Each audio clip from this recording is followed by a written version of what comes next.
U.S. elections are some of the most expensive in the world. In 2020, more than $16 billion were spent on U.S. presidential and congressional races. That includes all money spent by presidential candidates, Senate and House candidates, political parties, and independent interest groups trying to influence the election.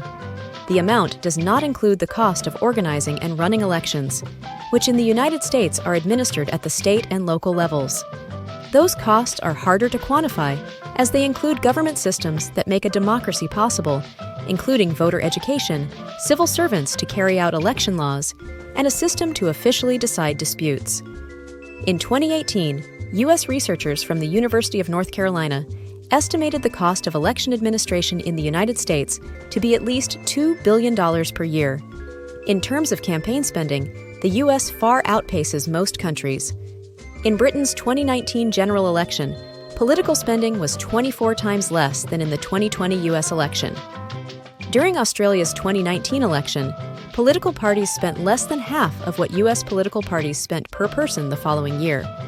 India had a historically expensive election in 2019 when Prime Minister Narendra Modi won a second term in office. That figure topped spending during the U.S. elections in 2016 when Donald Trump won the White House, but fell short of the U.S. election cost in 2020 when Joe Biden took the presidency. Brazil also spends large amounts of money on elections. In the run-up to that vote, President Jair Bolsonaro's administration also spent tens of billions on government programs to woo poor voters. The president narrowly lost to Luiz Inácio Lula da Silva. Campaign finance laws are designed to keep election costs down and limit money's influence on the outcome. In the United States, Congress passed a campaign finance law in 1974, setting contribution and spending limits for federal campaigns. But the next year, the Supreme Court struck parts of it down, ruling that while contributions to candidates could be limited, spending by candidates constituted a form of protected speech. A 2010 Supreme Court ruling further shook up U.S. campaign finance law. It said corporations and other outside groups have the right to spend unlimited money on elections. The rulings have contributed to an increase in U.S. election spending over time, rising in almost every presidential election since 2000. What do candidates spend the money on? The largest share goes to advertising.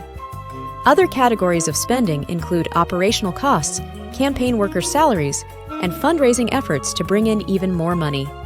Does the richest candidate win? Not always, but often. During the 2022 U.S. midterm elections, 93% of the top spending House candidates and 82% of the top spending Senate candidates won their races. Once a candidate wins office, the reliance on money doesn't stop. Elected officials regularly spend part of their days fundraising for their next campaign.